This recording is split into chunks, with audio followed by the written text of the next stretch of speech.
الحمد لله نحمده ونستعينه ونستغفره ونؤمن به ونتوكل عليه ونعوذ بالله من شرور أنفسنا ومن سيئات أعمالنا من يهده الله فلا مضل له ومن يضلل فلا هادي له ونشهد أن لا إله إلا الله وحده لا شريك له ونشهد أن سيدنا ونبينا ومولانا محمدا عبده ورسوله صلى الله عليه وعلى آله وأصحابه وبارك وسلم تسليما كثيرا.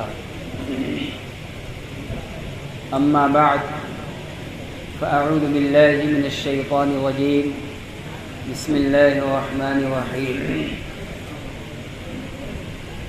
لقد من الله على المؤمنين إذ بعث فيهم رسولا من أنفسهم يتلو عليهم آياته ويزكيهم ويعلمهم الكتاب والحكمة وإن كانوا من قبل لفي ضلال مبين. صدق الله العظيم.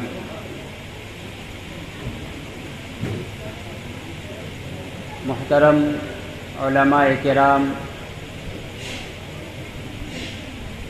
قابل احترام بزرگوں اور عزیز نوجوان ساتھیوں،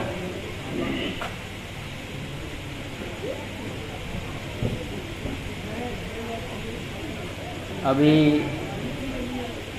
آپ حضرات کافی دیر سے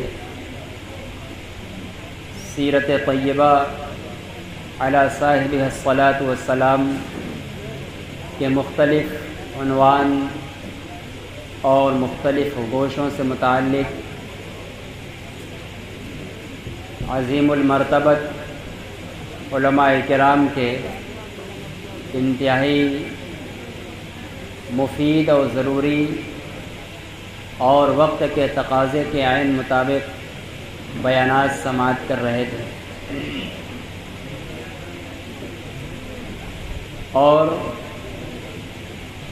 سیرت طیبہ کے حوالے سے اس طرح کے بیانات، اس طرح کی تقاریر اور باتیں ہم ایمان والوں کو بار بار سنتے رہنے کی ضرورت ہے۔ ایک مرتبہ سن لینا یا سال میں ایک دو بار سن لینا یہ ہمارے جذبے کو ابھارنے کے لیے، ہمارے اندر ایمانی حرارت پیدا کرنے کے لیے کافی نہیں ہے۔ یوں بھی نبی کریم جناب محمد رسول اللہ صلی اللہ علیہ وسلم کا ذکر خیر اور آپ کا تذکرہ کرنا، کرانا، سننا، سنانا یہ خود ایک مستحسن، پسندیدہ اور عظیم مرتبت کام ہے، بامقصد کام ہے۔ بہت قیمتی اور کام کی باتیں آ چکی ہیں۔ مجھے بھی حکم دیا گیا ہے نبی کریم صلی اللہ علیہ وسلم کی ذات و صفات کے متعلق بھی کچھ باتیں میں عرض کرنے کی کوشش کروں گا۔ میرے محترم بزرگوں اور دوستوں اور عزیز نوجوان ساتھیوں، یہ ربیع الاول کا مہینہ ہے، اور اس مہینے کے اندر، اس مہینے کا پہلا عشرہ، پہلا 10 دن گزرنے کے بعد یہ 11، 12، 2-3 تاریخوں کے اندر ہماری کیفیت اور ہمارے اندر کے احساسات اور جذبات کچھ بدلے ہوتے ہیں۔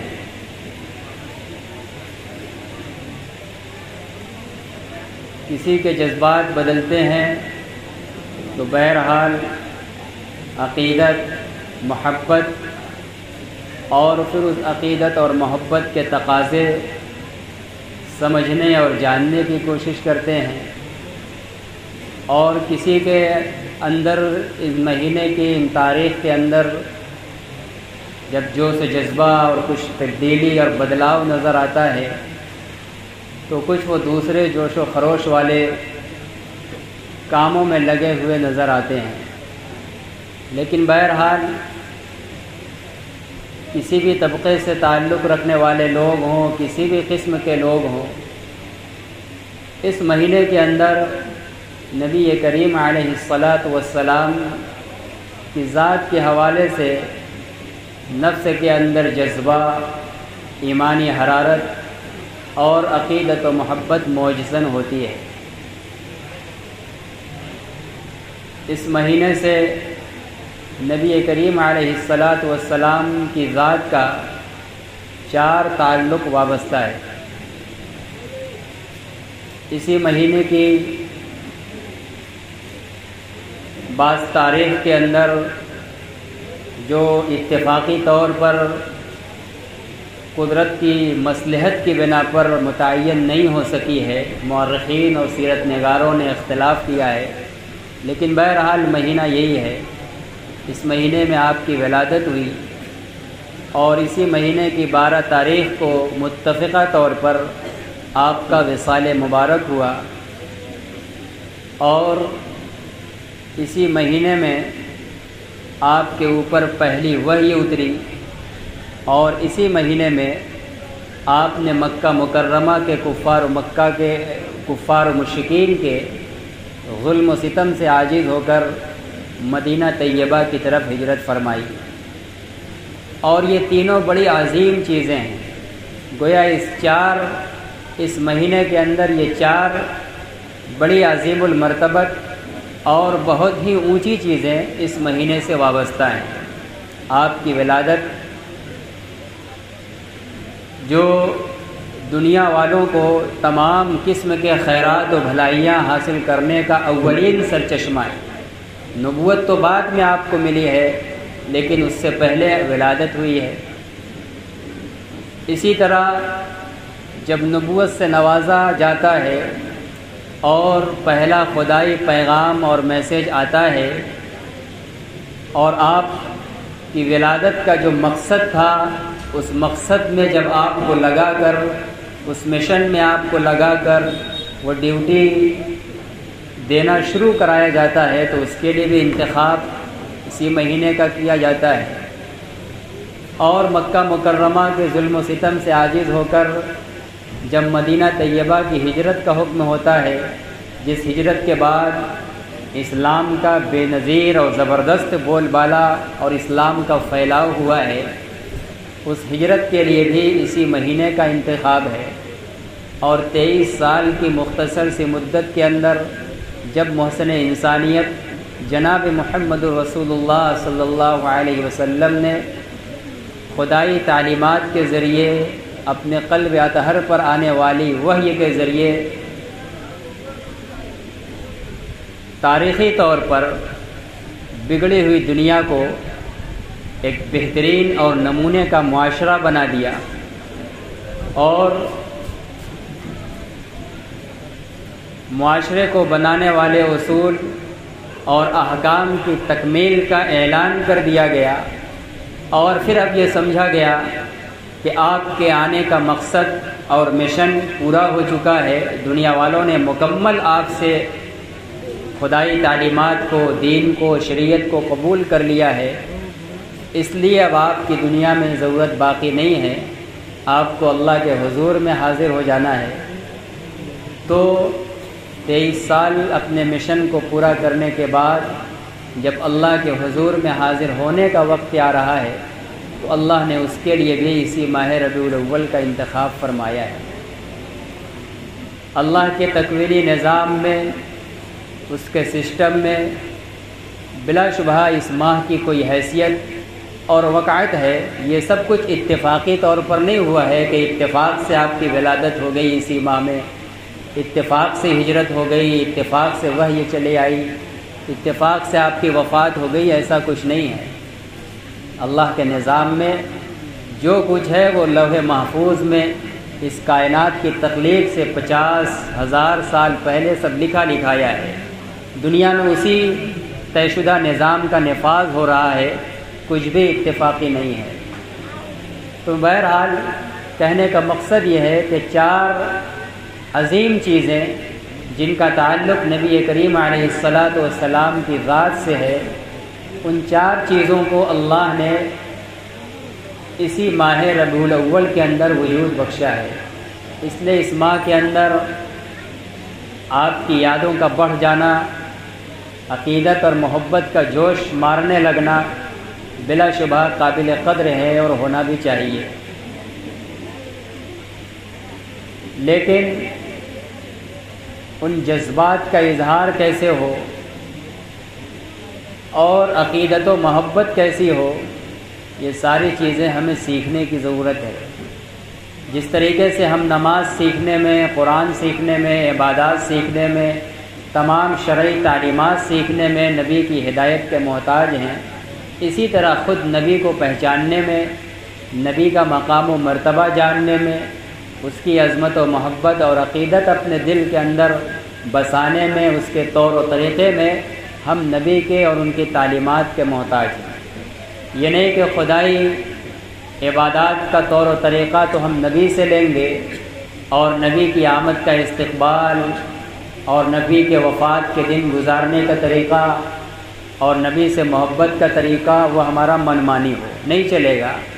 اس لیے کہ وہ کوئی ہمہ شمہ انسان نہیں ہے، کوئی عام اور کوئی معمولی آدمی نہیں ہے۔ آج کے کوئی ڈی ایم، کلیکٹر اور پردھان منتری نہیں تھے کہ ان کی رعایا بیٹھ کر اپنے حیثیت اور گمان کے مطابق ان کا استقبال اور ان کا اعزاز طے کر لے، نہیں۔ یہ اللہ کے پیغمبر ہیں اور اللہ نے ان کا مختلف طریقوں سے بے پناہ اعزاز فرمایا ہے۔ جب اللہ نے ان کا اعزاز فرمایا ہے اور وہ اللہ کے منتخب انتہائی برگزیدہ اور بزرگ و برتر اور محبوب پیغمبر ہیں، تو ان کا استقبال اور بندوں اور امتیوں کے دل میں ان کے تئیں محبت اور عقیدت بھی اللہ کی ہدایت کے مطابق ہونی چاہیے۔ چنانچہ اللہ سبحانہ و تعالی نے اور خود اللہ کے حکم کے مطابق نبی آخر الزماں صلی اللہ علیہ وسلم نے بار بار اپنی ذات کی محبت کو بھی اجاگر کیا ہے، اس کا حکم فرمایا ہے، اس کا مطالبہ کیا ہے۔ ایسا نہیں کہ تواضعاً اس کو چھوڑ دیا ہو، جیسے ہمارے اور آپ کے لیے تواضع اور اخلاق کا اعلیٰ درجہ یہ ہے کہ ہم چاہے کتنوں کمالات حاصل کر لیں لیکن ہم کسی سے یہ کہنے کے حقدار نہیں ہیں کہ بھائی تم ہم سے محبت کرو، اس لیے کہ ہم اور آپ ایک عام انسان ہیں، ہم اللہ کے قاصد نہیں ہیں، اللہ کے پیغمبر نہیں ہیں، ان کی حیثیت بہت بلند و بالا ہے۔ اس لیے اللہ نے خود بھی کہا ہے اور ان کی زبان سے بھی کہلوایا ہے، احبونی لما یغزوکم بہ اللہ، کہ تم لوگ مجھ سے محبت کرو اس وجہ سے کہ اللہ نے میرے وجود کے ذریعے تمہارے اوپر انعام کیا ہے۔ اس لیے آپ نے اپنی زبان مبارک سے کہا ہے، اپنی محبت کا مطالبہ کیا ہے، اور قرآن یہ فیصلہ کر چکا ہے وما ينطق عن الهوى ان هو الا وحی یوحی، نبی کی کوئی بات اس کی اپنی ذاتی خواہش اور منمانی بات نہیں ہوتی ہے، وہ جو کچھ کہتا ہے یا کرتا ہے وہ سب اللہ کی طرف سے ملی ہوئی وحی کے مطابق کہتا ہے، وہ اللہ کا پیغام ہوتا ہے۔ کسی فارسی شاعر نے کہا ہے، گفتہ او گفتہ اللہ بود گرچہ از حلقوم عبداللہ، نبی کا کہا ہوا حقیقت میں سب اللہ کا کہا ہوا ہے، اگرچہ ظاہر میں ہمیں یہ نظر آ رہا ہے کہ وہ بات اللہ کے ایک بندے کی زبان سے نکل رہی ہے، لیکن وہ نبی ہے اس لیے اس کی ہر بات اللہ کی بات ہے۔ اللہ تبارک و تعالی نے قرآن کریم کے اندر اپنے ایک احسان کو جتلایا ہے۔ یوں تو اللہ تعالیٰ کے بے شمار اور انگنت احسانات و انعامات کے اندر ہم جی رہے ہیں، پل رہے ہیں، پنپ رہے ہیں، کوئی پل، کوئی لمحہ اور سیکنڈ کا کوئی ذرہ ایسا ہمارے اوپر نہیں گزرتا کہ ہمارے اوپر اللہ کے انعامات کی بارش نہ ہو رہی ہو۔ سر سے پیر تک، اندر باہر، ہر اعتبار سے، اپنے جسم کے اعتبار سے، خارجی چیزوں کے اعتبار سے، ہر اعتبار سے کوئی بھی سیکنڈ ہم اللہ کے انعام سے الگ ہو کر نہیں جیتے، ہر وقت اللہ کے انعام میں ڈوبے ہوئے ہوتے ہیں۔ ہمارا پورا وجود اللہ کا انعام ہے، ہمارے پورے وجود کے اندر آنکھ ہے، کان ہے، دل دماغ ہے، ہاتھ پیر ہے، سانسوں کا اندر آنا جانا ہے، بھوک پیاس کا تقاضا ہے اور پھر اس تقاضے کو پورا کرنا ہے۔ بے شمار احسانات ہیں، اللہ نے پورے قرآن میں کسی بھی احسان کا تذکرہ نہیں کیا ہے، اور جس احسان کا تذکرہ کر کے اس احسان کا احسان ہونا یاد دلایا ہے، یہ وہ احسان ہے جو ہم میں سے بہتوں کو شاید اس کا احسان ہونا ذہن میں نہیں رہتا، یا ذہن اس طرف نہیں جاتا کہ یہ بھی اللہ کا احسان ہو سکتا ہے۔ اسی لیے تو اللہ نے کہا ہے وَإِن تَعُدُّوا نِعْمَةَ اللَّهِ لَا تُحْصُوهَا، اگر تم لوگ اللہ کے احسانات و انعامات کو گننا چاہو گے تو نہیں گن سکتے۔ دو وجہ میں نہ گننے، اتنے بے شمار ہیں اور ہمارے گننے کی ایک حد ہے۔ دنیا کے لوگوں کی گنتی ہے، ایک حد ہے، اور اللہ کے اس انعامات لامحدود ہیں، تو محدود گنتی جاننے والا لامحدود کی کاؤنٹنگ کیسے کر سکتا ہے؟ نہیں کر سکتا۔ اور نہ گن پانے کی دوسری وجہ یہ ہے کہ اللہ کے بہت سے انعامات ایسے ہیں کہ ہمارا ذہن ادھر نہیں جاتا کہ یہ اللہ کا انعام ہے، اس لیے جب گننے بیٹھیں گے تو اس کو گنیں گے ہی نہیں، ہم چھوڑ دیں گے۔ مثال کے طور پر ضمن ایک بات بتلا دیتا ہوں، وقت بہت کم ہے۔ ہماری زبان کے اندر لعاب بنتا ہے، تھوک بنتا ہے، زیادہ ہوتا ہے منہ میں تھوک دیتے ہیں۔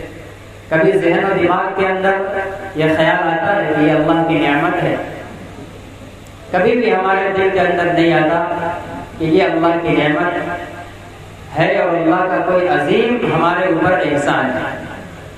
اگر فرض کرو ہم اللہ کے احسانات کو گننے بیٹھیں گے، آنکھ کی بینائی کو گنیں گے، کان کے سننے کی طاقت کو گنیں گے، چلنے کی طاقت گنیں گے، سانس کو گنیں گے اور تمام اعضاء کو گنیں گے، لیکن تھوک کی طرف ذہن جانا مشکل ہے۔ اس لیے کوئی بیکار چیز نظر آتی ہے، زیادہ ہوتی ہے اس کو تھوک دیتے ہیں۔ ایسی جگہ پہ ہوتے ہیں جہاں تھوکنے کا مواقع نہیں ہے تو بٹ لیتے ہیں، لیکن ایک بیکار چیز سمجھتے ہیں۔ لیکن وہ کتنی کارآمد چیز ہے، اگر یہی زبان کے اندر لعاب ختم کر دیا جائے تو پانی کا ایک قطرہ بھی حلق سے نیچے نہیں جائے گا، کوئی کھانے کی چیز تو دور کی بات، پانی کا ایک قطرہ بھی جو حلق کے نیچے اتر رہا ہے، ہماری پیاس بجھ رہی ہے، کھانے کے لقمے اتر رہے ہیں، ہماری بھوک مٹ رہی ہے، یہ زبان میں پیدا کیے گئے اللہ کی طرف سے اسی تھوک کی وجہ سے ہو رہا ہے۔ تھوک اللہ تعالیٰ اگر ہمارا سکھا دے تو ایک قطرہ بھی پانی حلق کے نیچے نہیں اتر سکتا۔ تو ایسے بہت سے احسانات ہیں، من جملہ ان احسانات کے ایک احسان نبی کریم علیہ الصلوۃ والسلام کی بعثت ہے، آپ کا نبی بنا کر بھیجا جانا ہے۔ آپ کی ولادت بھی بلا شبہ ایک احسان ہے، لیکن اللہ وہاں اس کو نہیں جتلا رہے، بعثت کو جتلا رہے ہیں۔ 40 سال کی عمر کے بعد جب آپ کو نبوت ملی ہے اور بگڑی ہوئی دنیا تک جب آپ نے خدا کا پیغام پہنچا کر ان کو سیدھے راستے پر لانے کی محنت شروع کی ہے، جو مدت 23 سال کی ہے، اللہ نے اس نبوت اور بعثت کے زمانے کا سورہ آل عمران کے اندر احسان جتلا کر تذکرہ فرمایا ہے۔ لقد من اللہ علی المؤمنین اذ بعث فیہم رسولا من انفسہم یتلو علیہم آیاتہ ویزکیہم ویعلمہم الکتاب والحکمہ وإن كانوا من قبل لفی ضلال مبین۔ بخدا البتہ یقیناً اللہ نے احسان کیا ہے، بڑی تاکید کے ساتھ اللہ کہہ رہے ہیں۔ اللہ تعالیٰ کہتے تو کہہ دیتے سکتے تھے کہ من اللہ علی المؤمنین، اللہ نے ایمان والوں پر احسان کیا ہے، لیکن یہاں علماء جانتے ہیں کہ شروع میں 2 حرف کا جو بڑھ جانا ہے، لام کا اور قد کا، یہ اس کے اندر بہت زور پیدا کرتا ہے، اور اس لام کے اندر قسم کا بھی معنی ہے۔ اللہ تعالیٰ قسم کھا کر کہہ رہے ہیں کہ خدا کی قسم، البتہ یقیناً اللہ نے تمہارے اوپر بہت بڑا احسان کیا ہے کہ اس نے تمہارے ہی میں سے ایک رسول بھیجا ہے۔ پورے قرآن کے اندر اللہ نے اپنے بہت سے انعامات کا تذکرہ کیا ہے، لیکن کسی نعمت کے دینے کا احسان نہیں جتلایا ہے کہ ہم نے تمہارے ساتھ یہ احسان کیا ہے۔ لیکن نبی آخر الزمان خاتم النبیین جناب محمد رسول اللہ صلی اللہ علیہ وسلم کی 40 سال عمر کے بعد جب آپ کو نبوت کے مقام پر سرفراز فرمایا ہے، اللہ تعالیٰ آپ کی اس حیثیت کا احسان جتلا رہے ہیں کہ ہم نے یہ تمہارے اوپر بہت بڑا احسان کیا ہے کہ تمہارے ہی میں سے ایک رسول بھیجا ہے۔ کیوں؟ وہ رسول بہت بڑی نعمت ہے، اور ایسی بڑی نعمت ہے کہ اللہ تعالیٰ احسان جتلا رہے ہیں۔ ہمیں اور آپ کو شاید سمجھ میں نہیں آئے گا، سمجھ میں آیا ہوگا ان صحابہ اکرام کو جنہوں نے جاہلیت کا دور دیکھا ہوگا، ان صحابہ اکرام کو جنہوں نے جاہلیت کے بدترین ظلم و ستم، معصیت، گناہ، گندگی اور تاریکی کے گھٹا ٹوپ کے ماحول کو دیکھا ہوگا، جہاں سانس لینا کسی شریف آدمی کا مشکل تھا، ان کو بلا شبہ محسوس کیا ہوا ہوگا، اور بلا شبہ محسوس ہوا ہے۔ نجاشی کے دربار میں حضرت جعفر طیار رضی اللہ تعالیٰ عنہ کی جو تقریر ہے، بلا شبہ وہ ان کے اسی احساس کی عکاسی کرتی ہے کہ کیسے وہ کس گھناؤنے اور گھٹن بھرے ماحول کے اندر مبتلا تھے، جس کا احساس نبی کی بعثت اور نبی کی دعوت کے بعد ان کو ہوا ہے، ولادت کے بعد نہیں ہوا ہے، اس لیے کہ ولادت کے بعد تو ابھی آپ اپنی زندگی جی رہے ہیں، اللہ تعالیٰ ابھی آپ کی پرورش کر رہا ہے، آپ کی تربیت کر رہا ہے، کبھی شق صدر ہو رہا ہے، کبھی کچھ ہو رہا ہے، کبھی کچھ ہو رہا ہے، مختلف بہانے سے ابھی آپ کی تربیت ہو رہی ہے، نگہبانی ہو رہی ہے، تاکہ اللہ کی نگرانی اور نگہبانی میں آپ جہاں 40 سال کی عمر کو پہنچیں اور پھر نبوت کے مقام اور ایوارڈ سے آپ کو نوازا جائے، اور آپ کی ولادت اور دنیا میں آپ کے آنے کا اصل جو مقصد ہے، نبی بنایا جانا اور نبوت کے تقاضے کو پورا کرنا، اس مقام پر آپ کو فائز کیا جائے۔ جب اس مقام پر پہنچ رہے ہیں تو اللہ تعالیٰ ان کو احساس دلا رہے ہیں۔ حضرت جعفر کو احساس ہو رہا ہے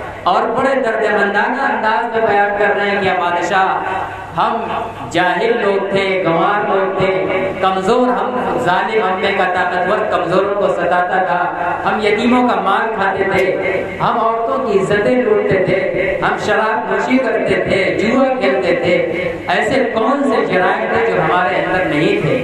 اللہ کو ہمارے اس حال ذات پر رحم آیا، اور اس نے ایک نبی ہمارے ہی میں سے، جس کے ماضی سے، جس کے کریکٹر اور کردار سے ہم واقف ہیں، اس کی 24 گھنٹہ کی زندگی 40 سال کی دودھ کی طرف صاف و شفاف ہمارے سامنے ہے۔ وہ جب اب اس مقام پر پہنچے ہیں، اب انہوں نے یہ کہا کہ میں اللہ کا نبی ہوں، اور اللہ نے مجھے یہ تعریف دیا ہے، اس نے ہمیں بتوں کی اور مورتیوں کی پوجا سے نکال کر ایک اللہ کی عبادت کا پیغام دیا ہے، ایک اللہ سے ہمیں جوڑ رہا ہے، ہم میں کے ظالموں کا ہاتھ پکڑ رہا ہے کہ کسی کو مت ستاؤ، مال غصب کرنے والے کا ہاتھ روک رہا ہے کہ یتیموں اور کمزوروں کا مال نہ کھاؤ،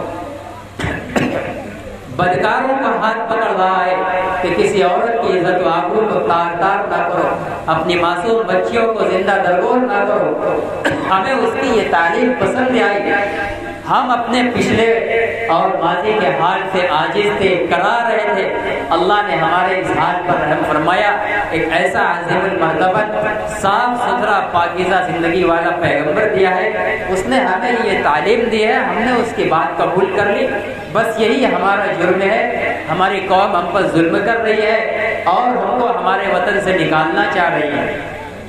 حضرت جعفر کا کیا احساس رہا ہوگا، کیا درد برا اور اللہ کے نبی کی تعلیمات کی قدردانی اور نعمت خداوندی ہونے کا کیسا فصیح و بلیغ اسلوب اور انداز رہا ہوگا کہ بادشاہ نجاشی بھی کافر ہے، مشرک ہے، وہ نبی کو ماننے والا نہیں ہے، لیکن حضرت جعفر کی تقریر سے، ان کے درد مندانہ احساس سے، درد بھرے الفاظ سے، اور نبی کے محسن اعظم ہونے کا جو انداز تھا باور کرانے کا، وہ نجاشی متاثر ہوئے بغیر نہ رہا، ان کو اپنے یہاں پناہ دی اور بعد میں اس نے اسلام میں قبول کیا۔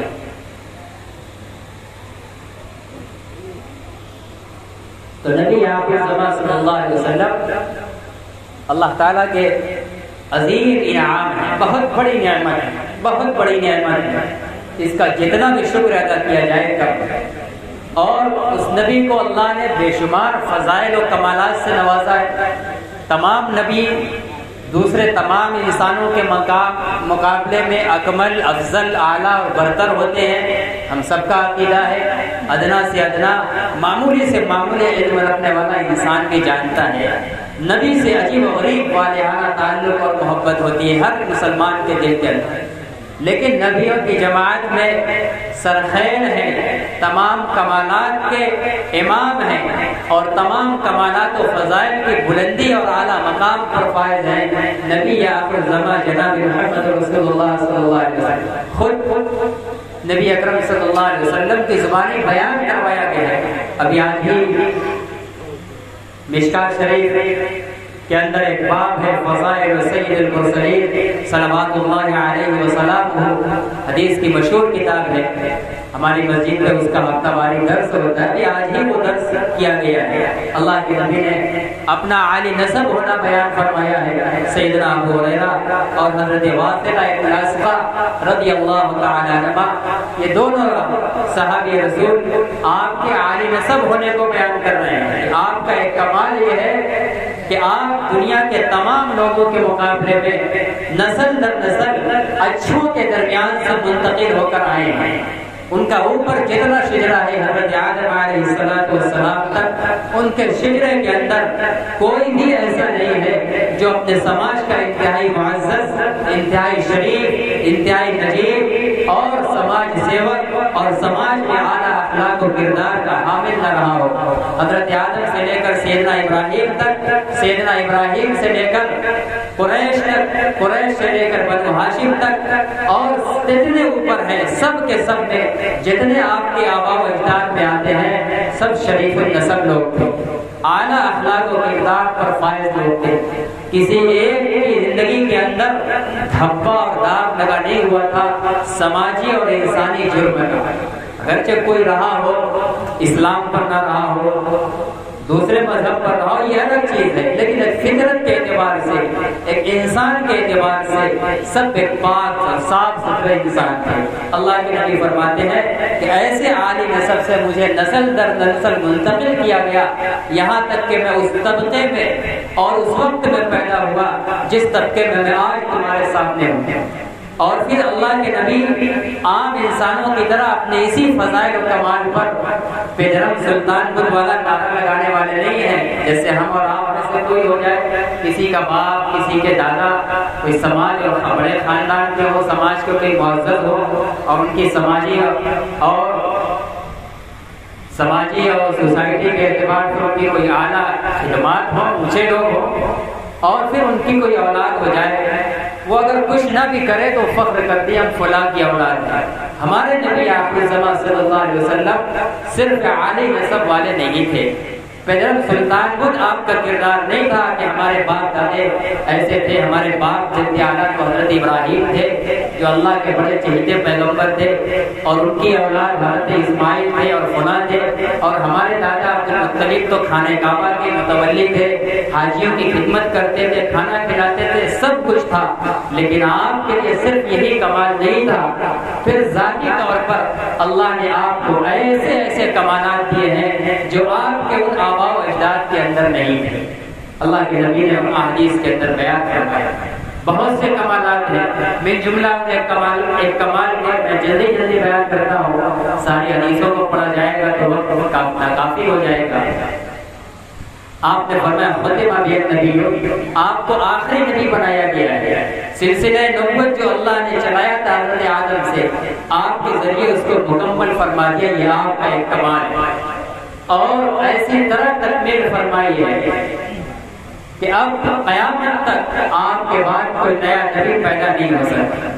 اللہ نے آپ پر جو نبوت کا مقصد تھا انسانیت کی اصلاح و تربیت، بندوں کو اللہ کی عبادت میں لگانا، آپ کو ایسا پیغمبر بنانا ہے کہ آپ کے بعد نہ معلوم ابھی کتنے ہزار سال دنیا چلے گی، اللہ نے آپ کی نبوت اور کمال کے نتیجے میں یہ ضمانت دی ہے کہ اب قیامت تک آنے والے انسانوں کی اصلاح آپ کی نبوت اور تعلیمات کی روشنی میں ہوتی رہے گی۔ اب کسی اور نبی بنا کر بھیجنے کی ضرورت نہیں ہے۔ آپ ایسے زبردست معلم ہیں، ایسے مصلح کامل ہیں کہ آپ کے بعد اب کسی دوسرے مصلح اور نبی کی ضرورت نہیں تھی، ورنہ نبوی تعلیم تو موسیٰ کی بھی موجود تھی، عیسیٰ کی بھی موجود تھی، دوسرے انبیاء کی بھی موجود تھی، لیکن ان زمانوں ان نبیوں کی تعلیمات اور ان کی اصلاحات صرف ان کے زمانے تک رہی۔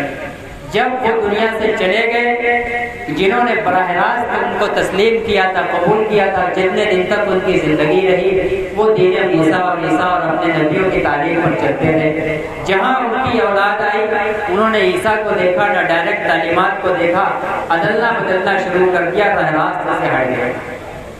لیکن اللہ نے آپ کو ایسی کامل نبوت عطا فرمائی ہے، ایسی مکمل نبوت عطا فرمائی ہے کہ آپ دنیا سے چلے گئے، آج 1450 سال کا عرصہ گزر گیا ہے، لیکن آج بھی انسانوں کی اصلاح ہو رہی ہے، مسلمان کی بھی اصلاح ہو رہی ہے، کافر و مشرک بھی ایمان کے دائرے میں داخل ہو رہے ہیں۔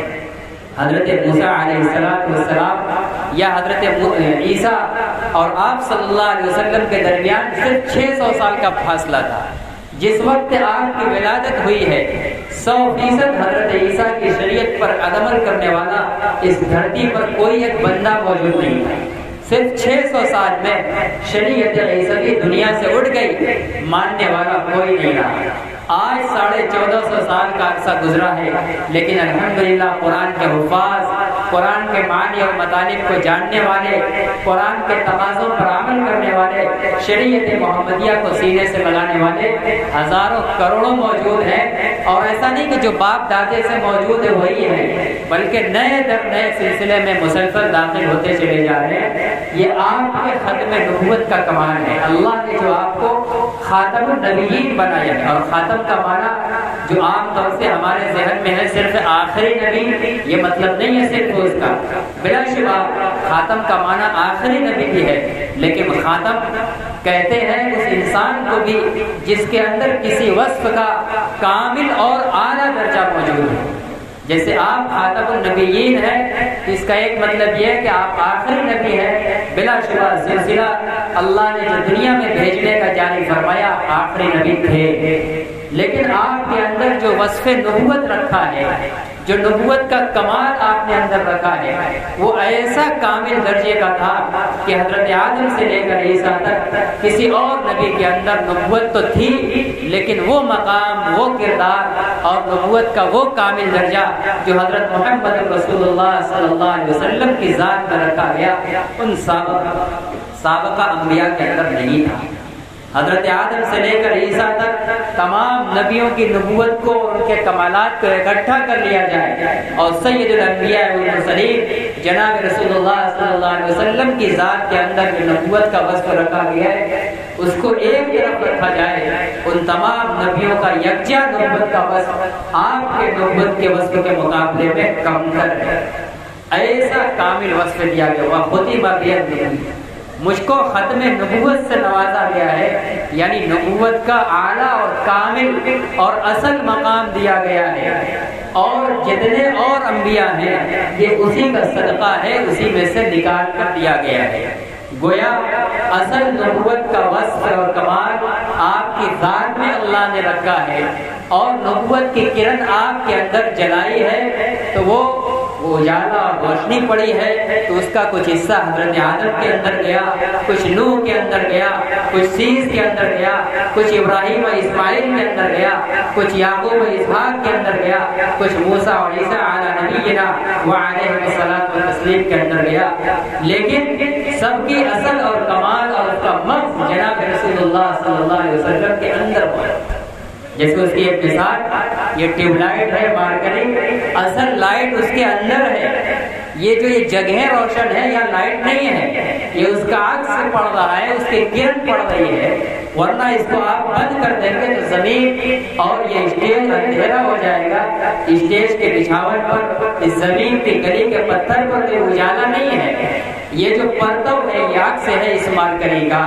اسی طرح نبی کریم علیہ السلام کی ذات کا کمال یہ ہے کہ اللہ نے نبوت کو جو مقدر رکھا اس دنیا کے اندر، تو اس نبوت کے وصف کو آپ کی ذات کے اندر رکھا، نبوت کی لائٹ آپ کے اندر جلائی ہے اور اس کا عکس پڑا ہے آدم و اسحاق کے اندر اور فلاں کے اندر۔ اس معنی کر کے آپ کو کہا گیا ہے خاتم النبیین، آپ اس معنی کر کے بھی خاتم النبیین۔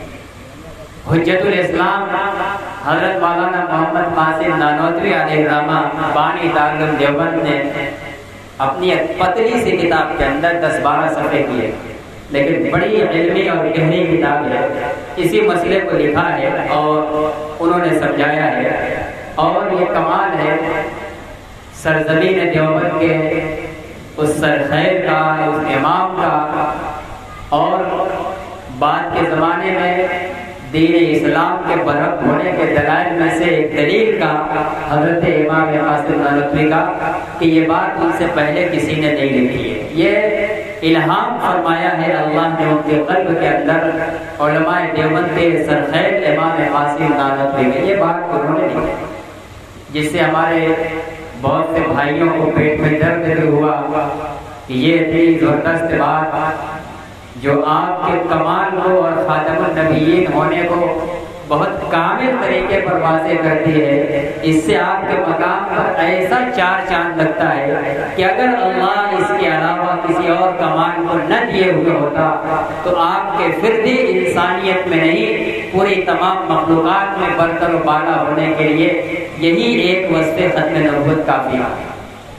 لوگوں کو پیٹ میں درد ہوا، نہ معلوم عبارتوں کو توڑ کر اور مروڑ کر اور الٹا سیدھا، اور یہ الزام لگا دیا کہ مولانا قاسم نانوتوی ختم نبوت کے منکر ہیں۔ ختم نبوت کے منکر حاشا و کلا کوئی بھی اہل سنت والجماعت کا فرد نہیں ہے، بلکہ ختم نبوت کا وہ حقیقی اور الہامی معنی بیان کیا ہے، جس سے آپ کے مقام پر وہ چار چاند لگتا ہے کہ اس وصف کو ذکر کرنے کے بعد کسی اور کمال کو ذکر کرنے کی ضرورت نہیں باقی ہو جاتی۔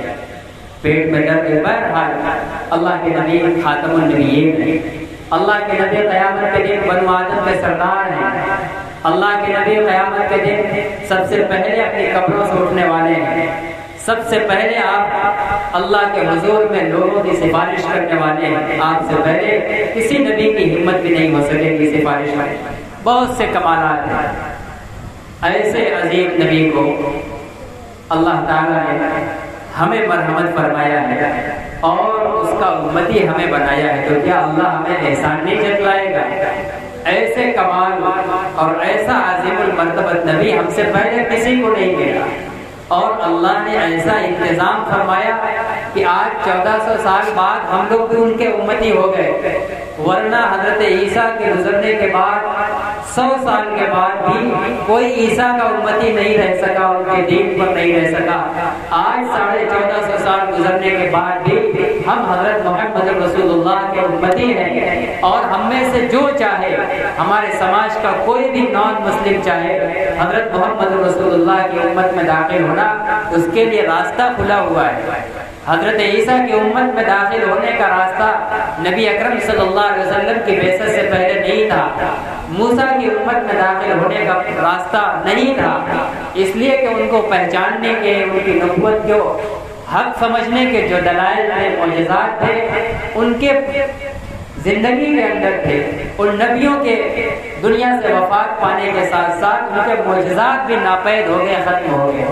اللہ نے ایسا عظیم المرتبت نبی ہمیں دیا اور ایسا انتظام فرمایا کہ قیامت تک آنے والا اب ہر انسان اللہ کے اس عظیم المرتبت نبی کی نبوت و صداقت کو پہچان لے اور ان دلائل کی روشنی میں ان کو پہچان کر ان کا امتی بن جائے، ورنہ ان کے امتی بننے کے علاوہ اب کوئی چارہ دنیا میں بچا نہیں ہے۔ تو اللہ نے انتظام فرمایا ہے، وہ انتظام کیا ہے؟ قرآن کا معجزہ ہے۔ اگر بالفرض اللہ تعالیٰ ہمارے نبی کو قرآن جیسا معجزہ نہ دیے ہوئے ہوتے تو آج اب ہم اور آپ شاید جس حال میں بیٹھے ہوئے ہیں، نبی کا نام لے رہے ہیں، پہچانتے نہ ہوتے کہ حضرت محمد کون ہے۔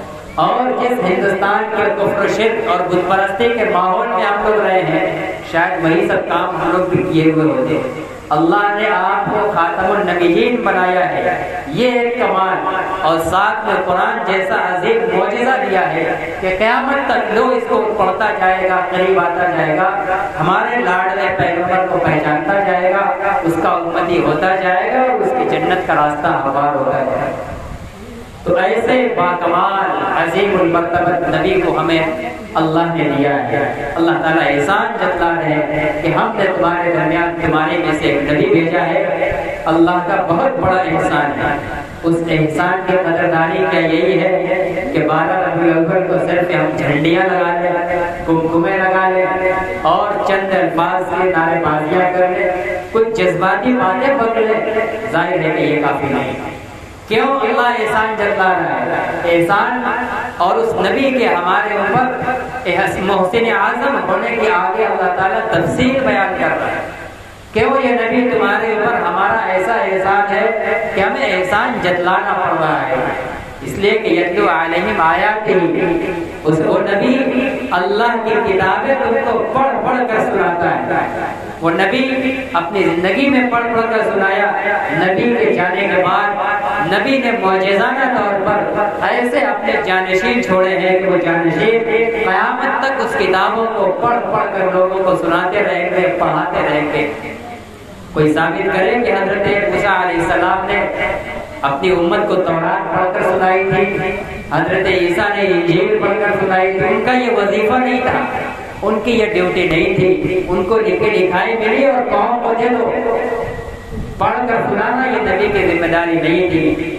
ہمارے نبی کو اللہ نے یہ اعزاز بخشا ہے کہ ان کی یہ ذمہ داری لگائی کہ آپ پر جو کتاب الہی آیات اور قرآن اتر رہی ہے، آپ ان کو پڑھ پڑھ کر سنائیے، کیونکہ آپ کو قیامت تک کا نبی باقی رکھنا ہے۔ قیامت تک اب سب آپ کی امت لوگوں کے تبھی نجات پائیں گے، تو آپ کی نبوت اور آپ کی تعلیمات تبھی باقی رہیں گی جب آپ اپنے اوپر اترنے والی وحی اور قرآن کو پڑھنے کو بھی نواز دیں گے۔ چنانچہ اسی کا نتیجہ ہے کہ آج ہم قرآن سے ایسا جڑے ہوئے ہیں کہ اگر اس کے معنی اور مطالب کو نہ جانے سکیں، نماز سیکھ لیا، موٹے موٹے مسائل سیکھ لیا، کچھ ہم نہیں جانتے قرآن کی کس آیت سے نماز ثابت ہے، کس آیت سے روزہ ثابت ہے، کس کا کیا ترجمہ ہے، لیکن ہم میں سے ہر ایک کی فکر ہوتی ہے کہ ہمارا کوئی بچہ ایسا نہ رہے جو قرآن کے الفاظ نہ پڑھ سکے۔ یہ کیا ہے؟ یتلو علیہم آیاتہ۔ اللہ نے نبی کو وہ خاصہ دیا تھا، وہ ڈیوٹی لگائی تھی کہ آیت کی تلاوت کرتے رہیے۔ تلاوت کیا، ان سے سن کر صحابہ نے کیا، تابعین نے کیا، اتباع تابعین نے کیا۔ ہر زمانے میں علماء، حفاظ، مسلمان پڑھ رہے ہیں، پڑھا رہے ہیں، پڑھ رہے ہیں، پڑھا رہے ہیں۔ جب تک یہ سلسلہ چلتا رہے گا، آپ کی نبوت کا جھنڈا اور علم بلند رہے گا۔ ہمیں الگ سے کوئی جھنڈا لگانے کی ضرورت نہیں ہے۔ زندہ و جاوید رہے گی آپ کی نبوت، زندہ و جاوید رہے گا آپ کا قرآن، آپ کی تعلیمات، ساری چیزیں زندہ و جاوید رہیں گی۔ اس لیے اللہ فرماتے ہیں کہ یہ ہمارے اوپر بہت بڑا احسان ہے، ایسی نعمت یہ ہے کہ کبھی تم سے زائد ہونے والی نہیں ہے۔ اس کا ایسا انتظام کیا ہے کہ مسلسل وہ انعام باقی رہے گا۔ وَيُزَكِّيهِمْ، اور کیا ہے؟ کیوں وہ محسن ہے؟ کیوں تمہارے اوپر وہ نبی کا وجود ہمارے لیے، ہماری طرف سے تمہارے اوپر احسان کیوں ہے؟ اس لیے کہ نبی کا وہ کام یہ ہے کہ وہ اپنے اوپر خدا کی طرف سے آئے ہوئی وحی کی روشنی میں تمہارے دل کو صاف کرتا ہے، تمہارے دل کو شرک سے، کفر سے اور غیر اللہ کے خیالات اور غیر اللہ کے لیے جگہ بنانے سے دل کو پاک کرتا ہے۔ انسان کو دنیا کے اندر یہ مقام حاصل ہو جائے کہ اس کا دل خالص خدا کا گھر بن جائے، اس کے دل کے اندر کوئی اور نہ رہے، صرف اللہ، اس کی خشیت، اس کی محبت، اس کا خوف اس کی عظمت اس کے دل کے اندر ہو تو پھر تو اس انسان کا بیڑا پار ہے۔ ایسا انسان کبھی کوئی خطا نہیں کر سکتا، کوئی گناہ نہیں کر سکتا۔ ابھی حضرت مفتی صاحب شراب اور جوئے پر بول رہے تھے، یہ کیوں یہ عمل ہوتا ہے؟ اس لیے کہ ہمارے دل کے اندر خوف خدا نہیں ہوتا۔ ہم اپنے دل کے اندر اللہ کے علاوہ نہ جانے کتنے اور لوگوں کو بسا لیتے ہیں، اس لیے ہم نہ جانے پتہ نہیں کیا کیا کرنے لگتے ہیں۔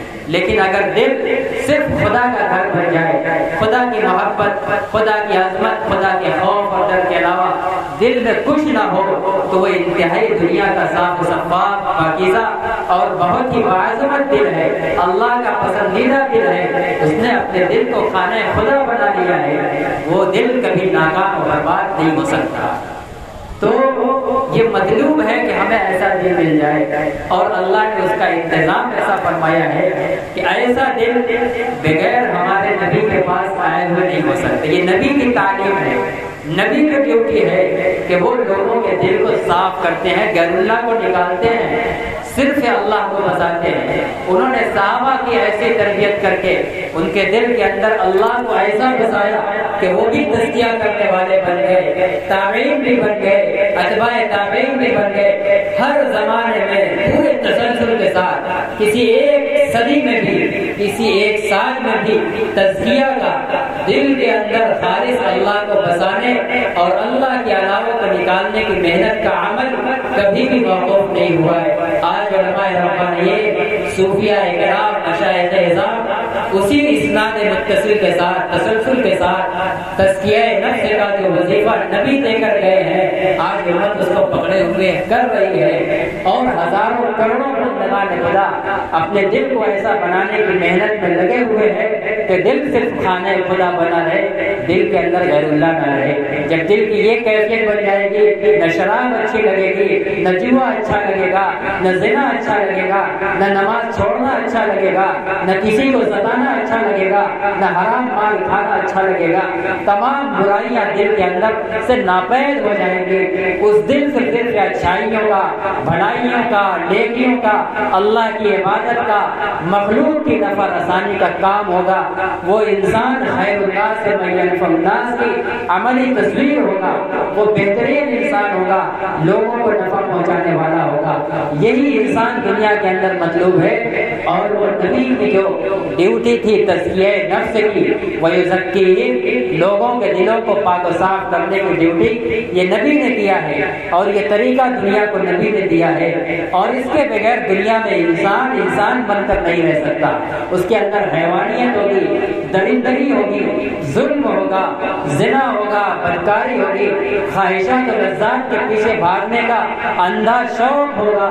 وہ ایک بیکار اور بے فائدہ انسان ہوگا، اس کی ذات سے کسی کو کوئی نفع نہیں پہنچے گا۔ ایسی انسانیت سے بچانے کے لیے اللہ نے ہمیں جو پیغمبر دیا ہے، کیوں نہ اللہ تعالیٰ ہمیں اس عظیم نعمت کا احسان کیوں نہیں جتلائے؟ اور کیا ہے؟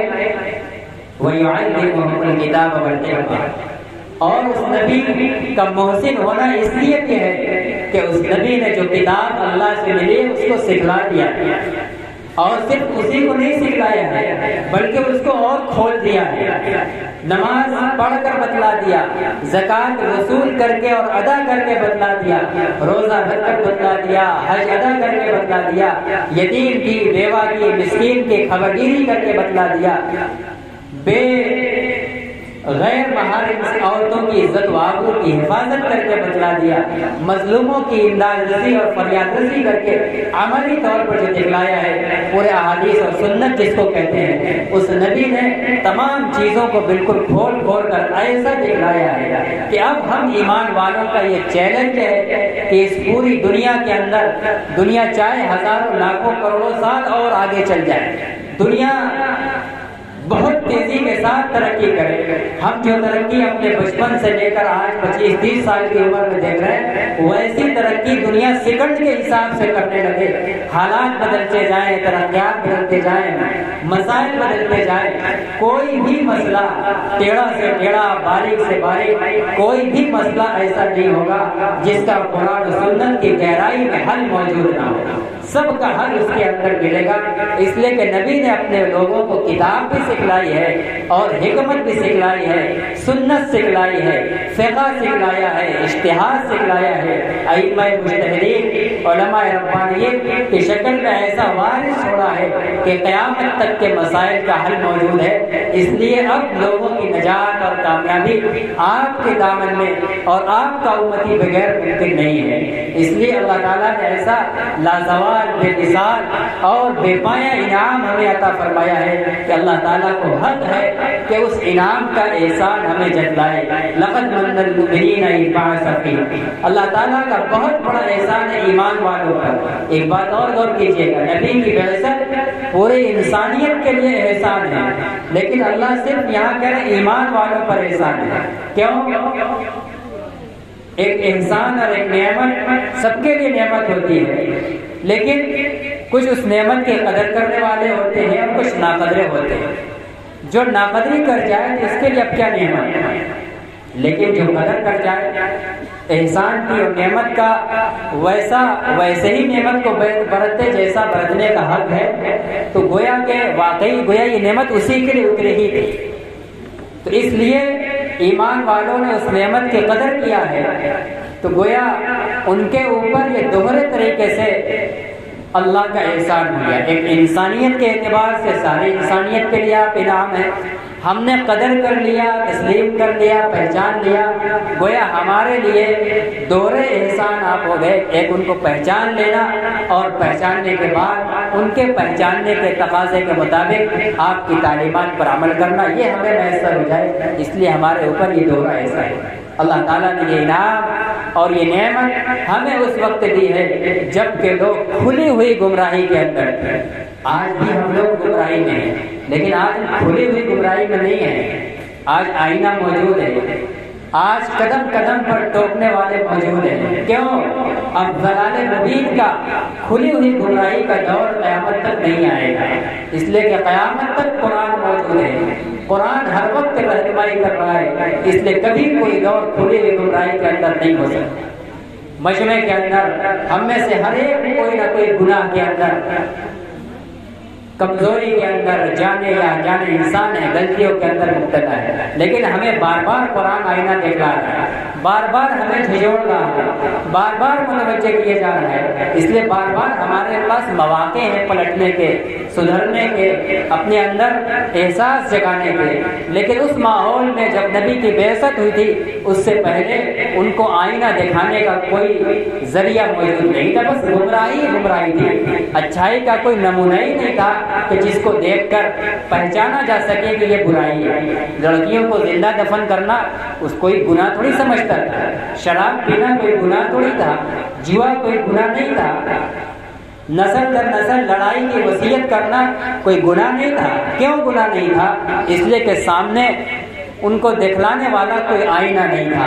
آج اللہ نے پیغمبر اعظم جناب رسول اللہ صلی اللہ علیہ وسلم کی بعثت کے نتیجے میں ہمیں قرآن دیا ہے، آپ کی نبوت کا آئینہ دیا ہے کہ جب بھی ہم کسی گمراہی، غلطی اور گناہ کے اندر مبتلا ہوتے ہیں، ہمیں قرآن دکھلایا جاتا ہے کہ وہ قرآن اس کو غلط کہہ رہا ہے۔ قرآن کے آئینے میں ہم اپنی شکل دیکھ کر، اپنے کردار کو پیش کر کے اپنی اصلاح کر سکتے ہیں۔ ہمارے پاس اصلاح کے قیامت کے لیے مواقع ہیں۔ اس لیے اللہ نے اس عظیم پیغمبر کا احسان جتلایا ہے، اور اللہ کو حق ہے کہ اپنے اس عظیم احسان کا، انعام کا احسان جتلائے۔ اللہ احسان جتلا رہا ہے۔ اب ہمیں یہ غور کرنا ہے کہ ایسا باکمال اور ایسا عظیم انعام اور احسان اور ایسی خوبیوں سے مالا مال پیغمبر ہمیں ملا ہے جیسا پچھلی قوموں کو نہیں ملا۔ پچھلی قوموں کے نبیوں کی تمنا تھی نبی ہونے کے باوجود کہ ہم اس کی امتی ہو جائیں، ہم تو بغیر تمنا کے، بغیر مانگے پیدا ہو گئے اور قربان جائیے اللہ کی رحمت پر کہ نہ معلوم ہماری کون سی اوپر پشت میں ہمارے باپ دادے کو ہندوستان کے ماحول میں اللہ نے یہ توفیق دیا کہ کفر اور بت پرستی کو چھوڑ کر ہمارے باپ داداؤں نے ایمان قبول کر لیا، قرآن اور نبوت محمدیہ کی آغوش میں چلے آئے، اپنے ماں باپ کے، اپنے آبا و اجداد کے ایمان قبول کرنے کے نتیجے میں ہم بے طلب بغیر مانگے ایمان والے ہیں، کوئی ہم نے مطالبہ نہیں کیا۔ اللہ نے ایسے عظیم نبی کا ہم میں مطیع بنایا ہے، جتنا بھی اس انعام کو سوچ سوچ کر پوری زندگی اگر ہم پل بھر کے لیے اپنے سر کو سجدے میں ڈال دیں کہ 100 سال زندگی مل جائے گی، پلک جھپکنے پر بھی اس نعمت کے شکرانے کے لیے ہم اپنے سر کو سجدے سے نہیں اٹھائیں گے، تب بھی ہم اللہ کے اس عظیم احسان کا شکریہ ادا کرنا نہیں کر سکتے، اس شکر گزاری کی ذمہ داری سے بری نہیں ہو سکتے۔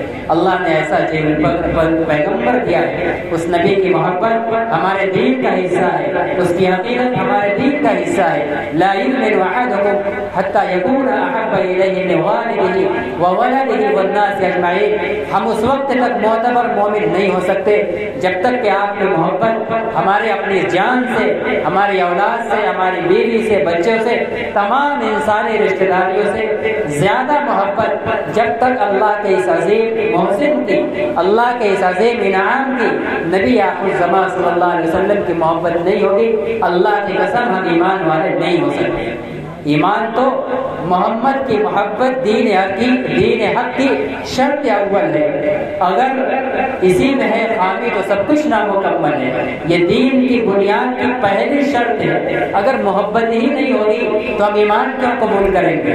ایمان تو تبھی قبول کریں گے جب آپ کی شخصیت کی محبت دل کے اندر آئے گی، آپ کی محبت دین کا حصہ ہے، کوئی بھی مسلمان اس سے انکار نہیں کر سکتا، اور کوئی بھی مسلمان کا دل چاہے وہ بہت معمولی ہو، معمولی سے معمولی ایمان والا ہو، شرابیں پیتا ہو، جوئے کھیلتا ہو، وہ ہفتے میں صرف 2 رکعت جمعے کی پڑھتا ہو، کتنوں گیا گزرا ہو، لیکن اس کا دل محبت رسول سے لبریز ہے، محبت رسول سے لبریز ہے۔ بس ضرورت ہے کہ اس محبت کو صحابہ کی محبت سے ملانے کی، اور اس محبت کو اس پیمانے پر لانے کی کہ محبت صرف زبانی محبت نہ رہ جائے۔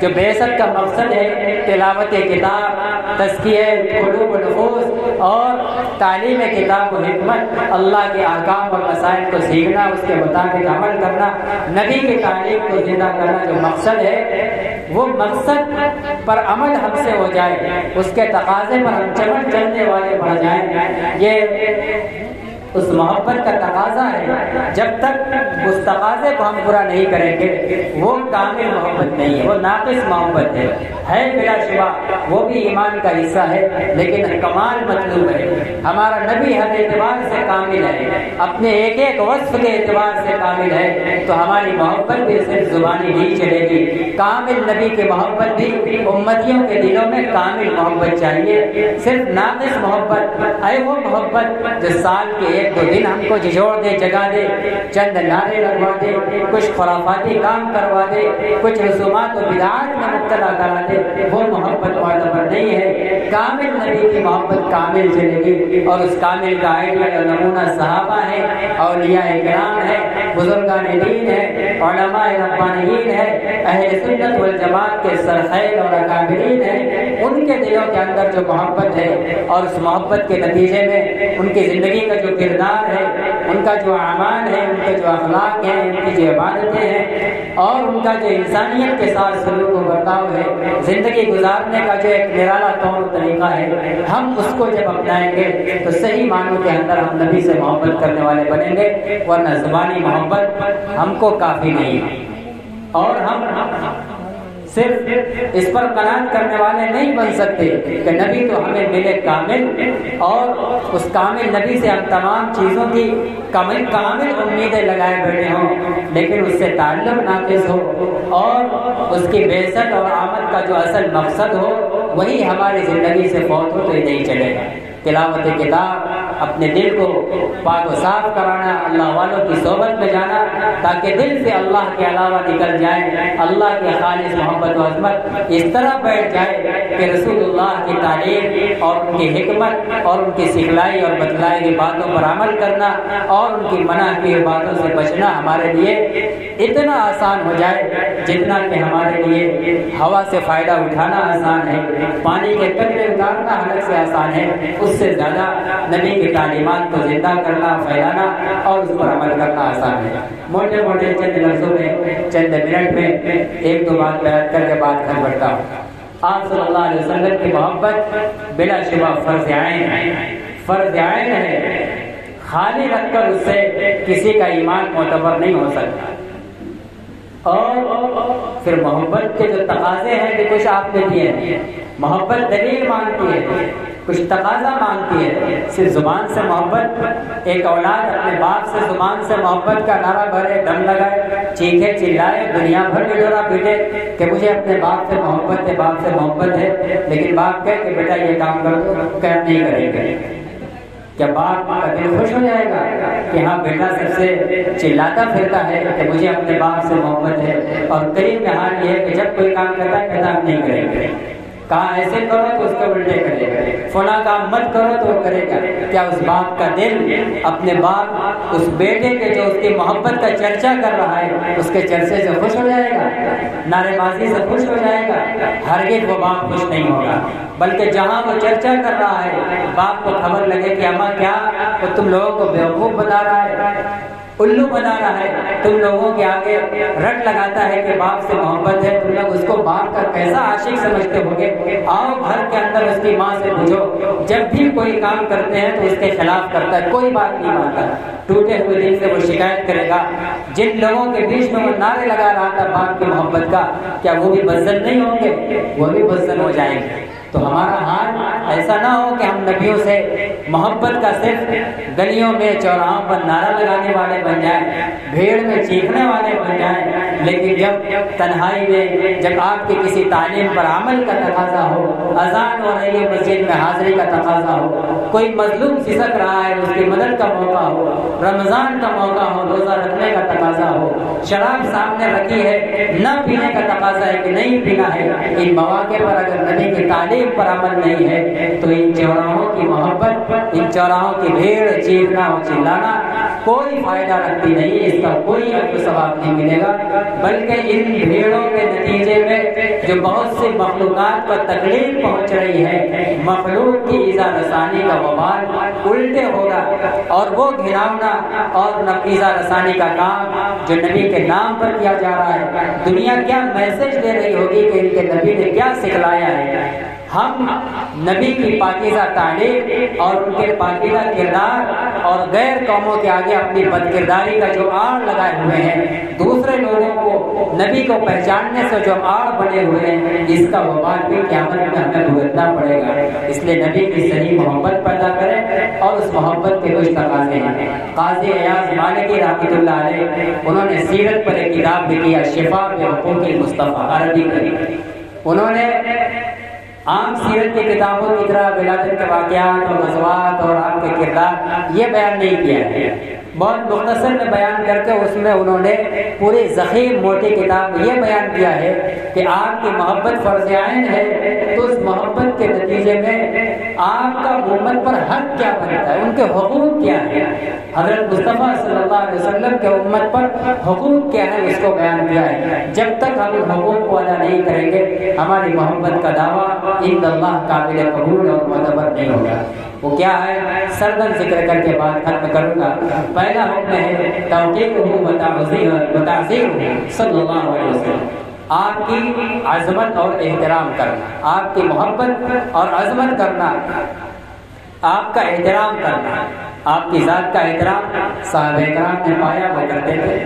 ہم اگر کبھی مدینہ میں اللہ سب کو موقع دے حاضر ہو جائیں، روضہ گھر کے پاس آپ قبر اطہر میں زندہ ہے، زندہ انسان کے جیسے صحابہ نے آپ کے سامنے دنیا میں احترام کیا تھا، عزت کیا تھا، ویسے ہمیں بھی اس موقع پر نبی کے سامنے عزت و احترام سے پیش آنا ہے۔ اللہ تعالیٰ فرماتے ہیں کہ ہم نے ڈرانے والا، خوشخبری دینے والا اور تمہارے اعمال پر گواہ بنا کر ایک نبی تمہارے بیچ میں بھیجا ہے، کیوں؟ تاکہ تم اللہ پر، اس رسول پر ایمان لاؤ، وتعزروہ وتوقروہ، اور تم اس نبی کی تعظیم و توقیر کرو، اس کی عزت و احترام میں ذرہ برابر بھی حرف نہ آنے دو۔ تو یہ پہلا تقاضا ہے، آپ کی عزت و احترام۔ آپ گزر گئے، ہمارے سامنے نہیں ہے، ہم آپ کی عزت کیسے کریں؟ آپ کی عزت کیا ہے؟ اب آپ کی بات کی عزت، آپ کے حوالے سے جو بات آ جائے، قرآن ہے، آپ کی بات ہے، حدیث ہے، آپ کا کوئی طریقہ عمل کوئی کرتے ہوئے دکھائے، آپ کی کوئی سنت نظر آ جائے، ان ساری چیزوں کی عزت و احترام. جیسے ایک مثال دیتا ہوں، آپ کا ایک طریقہ اور تعلیم ہے، لنگی پاجامہ پتلون پینٹ جو کچھ بھی لباس مرد حضرات پہنے وہ ٹخنے سے اوپر. ایک طبقہ ہے جب آپ اس کے سامنے سے گزریں گے ٹخنے سے اوپر تو مذاق اڑانا ہے. یہ نبی کی تعظیم کے خلاف ہے. نبی کی تعلیم اور حکم ہے اور وجوبی حکم ہے، واجب ہے ٹخنے سے اوپر مردوں کو اپنا لباس پہننا. آپ اس کی عزت کیجیے، اس کا احترام کیجیے. عمل اگر آپ سے نہیں ہو رہا ہے تو اپنے کو مجرم سمجھیے، نہ یہ کہ کسی کو عملی نمونہ دیکھ کر اس کا مذاق اڑائیے. یہ در حقیقت نبی کی ذات کی توہین ہے، یہ نبی کی محبت کے خلاف ہے. تو پہلا تقاضا محبت کا یہ ہے کہ آپ کی ذات کی اور آپ کے بات اور تعلیمات کی تقریم اور تعظیم اور ان کا احترام کیا جائے. اور دوسرا ہے عدم تقدیم بین یدیہ وغض الصوت. آپ صلی اللہ علیہ وسلم کے آگے اپنی بات کو اونچا نہ کیا جائے. صحابہ کرام کو حکم تھا لا ترفعوا اصواتکم عند رسول اللہ. رسول اللہ سے جب بات کرو تو ان سے اونچی تمہاری آواز نہیں ہونی چاہیے.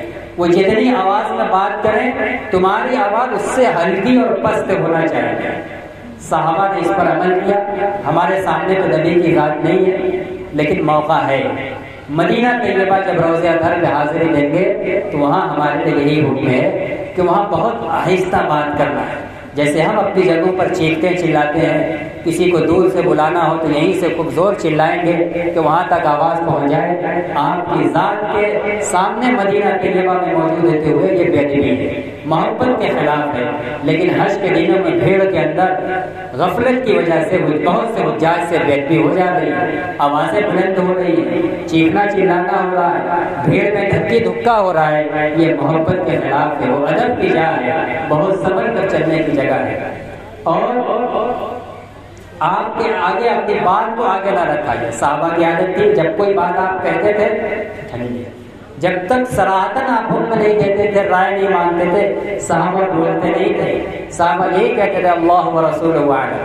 اللہ کے رسول کے آگے وہ اپنی کوئی بات نہیں کرتے تھے. آج بھی ہمارے سامنے جب اللہ اور رسول کے حوالے سے کوئی بات آ جائے تو ہمیں اپنی بات آگے نہیں رکھنی چاہیے. حضرت صدیق اکبر رضی اللہ تعالیٰ یا کسی اور صحابی کا واقعہ ہے، انہوں نے بیان کیا کہ اللہ کے نبی صلی اللہ علیہ وسلم تقریباً 2 لوٹے پانی میں غسل فرماتے تھے. اس صحابی کے بیٹے جو صحابی نہیں تھے تو انہوں نے تھوڑا ہلکے پن کے انداز میں کہا کہ ہم سے تو اتنے میں نہیں ہوگا. صحابی ناراض ہو گئے. کہا میں اللہ کے نبی کا عمل پیش کر رہا ہوں کہ آپ 2 لوٹے میں غسل فرماتے تھے، آپ اس کے مقابلے میں اپنی بات کر رہے، تم کتنے پاکیزہ بنتے ہو. 2 لوٹے میں وہ ذات غسل کرتی تھی جو تمام مخلوقات میں سب سے زیادہ پاکیزہ ہے. تم ہم اپنی زبان لے کے تم کتنے چکنے بنتے ہو کہ تمہارے لیے 2-4-10 بالٹی چاہیے. نبی اکرم صلی اللہ علیہ وسلم سے پاکیزہ مطہر کوئی ذات تھی. ہمارے پسینے سے بدبو آتی ہے، ہم لوگ نہاتے ہیں، آپ کے پسینے سے تو خوشبو آتی تھی. اس کے باوجود بھی آپ کا غسل مبارک 2 لوٹے سے ہو جا رہا ہے. ٹھیک ہے آپ نے ہم کو مکلف نہیں کیا ہے لیکن محبت کا غلبہ ہے تو کوشش کر کے دیکھیے. ہو جائے اگر محبت کے نشے میں تو نبی کے ایک عمل کی اتباع ہو جائے گی، اجر ملے گا، ثواب ملے گا. نہیں ہو پا رہا ہے تو حتی الامکان اسراف سے بچے، ضرورت سے زیادہ نہ خرچے. تو بہرحال نبی کے ایک عمل کے سامنے صحابی کے بیٹے نے اپنی بات پیش کر دی، فوراً نکیر فرمایا. جب بھی نبی کے حوالے سے کوئی بات آئے وہاں اپنی بات اپنی زبان بند رکھی جائے. یہ نبی سے محبت کا تقاضا ہے. اعظام جمیع اسبابہ و اکرام مشاہدہ وامکنتہ من مکہ والمدینہ المنورہ. نبی کی محبت کا ایک تقاضا یہ ہے کہ آپ کے جتنے سامان ہیں، آپ کی ذات سے جڑے ہوئے جتنی چیز ہیں ان کی تعظیم کرنا ہے. اور آپ جتنی جگہ پر گئے ہیں آپ کی گئی ہوئی جگہوں کا احترام کرنا. جہاں آپ کا قدم مبارک پڑ گیا اس جگہ کا احترام کرنا ہے، عزت کرنا ہے.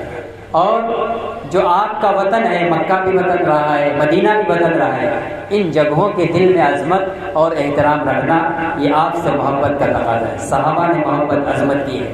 ہمارے اکابرین اور بزرگوں نے کی ہے۔ آپ کے سامان کی عظمت کا ایک واقعہ بتلاؤ۔ حضرت امام مالک رحمۃ اللہ علیہ کے پاس ایک کمان رکھی ہوئی، تیر کی جو کمان ہوتی ہے، منقول ہے امام مالک کے بارے میں کہ اس کمان کو کبھی بلا وضو نہیں چھوتے تھے۔ اب کمان کے لیے بتائیے وضو کی کیا ضرورت ہے، لیکن امام مالک فرماتے ہیں مجھے یہ خبر پہنچی ہے کہ اس کمان کو جناب رسول اللہ صلی اللہ علیہ وسلم نے چھوا ہے، آپ کا دست مبارک اس میں لگا ہے۔ امام مالک کی محبت پر قربان جائیے کہ صرف اس کمان پر دست مبارک لگنے کی وجہ سے کبھی بلا وضو اس کو چھوتے نہیں تھے۔ اسی طریقے سے آپ صلی اللہ علیہ وسلم کے جبے، آپ کے کرتے سے مس کیا ہوا ایک رومال ترکی کے اندر تھا، جو کسی زمانے میں دارالعلوم دیوبند کو ترکی حکومت نے بطور تحفے میں دیا تھا۔ خلافت عثمانیہ کے دور میں جب ایک مرتبہ بحران آیا تھا تو دارالعلوم دیوبند نے زبردست مالی امداد بھیجی تھی۔ ترکی حکومت نے متاثر ہو کر بطور برکت کے وہ ایک تحفہ بھیجا، یہ ایک رومال ہے جو صدیوں سے رسول اللہ صلی اللہ علیہ وسلم کے کرتا اور جبہ مبارک سے چھوا رہا ہے۔ دارالعلوم دیوبند کے علماء نے اس جبے کے چھوئے ہوئے اس رومال کی، جو نبی اکرم صلی اللہ علیہ وسلم کے جسم سے نہیں چھوا ہے، آپ کے جسم سے چھوئے ہوئے کرتے سے چھوا ہے، چند سالوں رہا ہے ٹچ کیا ہوا، اس کا بڑا احترام اور بڑی عزت کی گئی دارالعلوم دیوبند کے اندر۔ اس کے لیے ایک بہترین شیشہ باکس بنا کر رکھا گیا کہ تاکہ عام حالات میں ایسا جیسا کہ اس میں ہاتھ نہ لگا دے، تاکہ وہ شیشے کے اوپر رہے، اور اب زائرین لوگ جاتے ہیں عقیدت و احترام سے اس کو دیکھتے ہیں۔ تو یہ سب کیا ہے؟ نبی سے سامان اور نبی سے جڑی ہوئی چیزوں کی عظمت و محبت، یہ آپ کی محبت کا تقاضا ہے۔ اس کا مطلب یہ ہے کہ نبی کی ذات سے محبت ہے، تب ہم یہ کر رہے ہیں۔ اسی طرح جگہوں کا بھی اکرام، جہاں آپ حاضر ہوئے، حضرت مولانا محمد قاسم نانوتوی رحمۃ اللہ علیہ جب حج کو گئے تو مدینہ منورہ پہنچے تو مدینہ کے باہر ایک کنواں ہے بیر علی کے نام سے، وہیں آپ نے چپل اتار دیا، اور حضرت بڑے کمزور اور نازک تھے، اور اس زمانے میں مدینہ کی پتھریلی زمین تھی، کنکریلی۔ لوگوں نے کہا کہ حضرت یہی چپل کیوں اتار دیا، آپ کا بدن نازک ہے، پیر میں تکلیف ہوگی، زخم ہو سکتا ہے، چبھ سکتا ہے۔ تو کہا کہ وہ کنکر چبھنے کی تکلیف برداشت ہے، لیکن جس مقام پر آقا کے قدم مبارک پڑے ہوں، قاسم کی مجال نہیں ہے کہ اس کو اپنے چپل سے روک دیں۔ اپنے قدم میں کنکر کا چبھنا اور تکلیف ہو جانا سب گوارا ہے، لیکن جس مقام پر نبی کا قدم پڑا ہو، قاسم کا چپل وہاں نہیں پڑ سکتا۔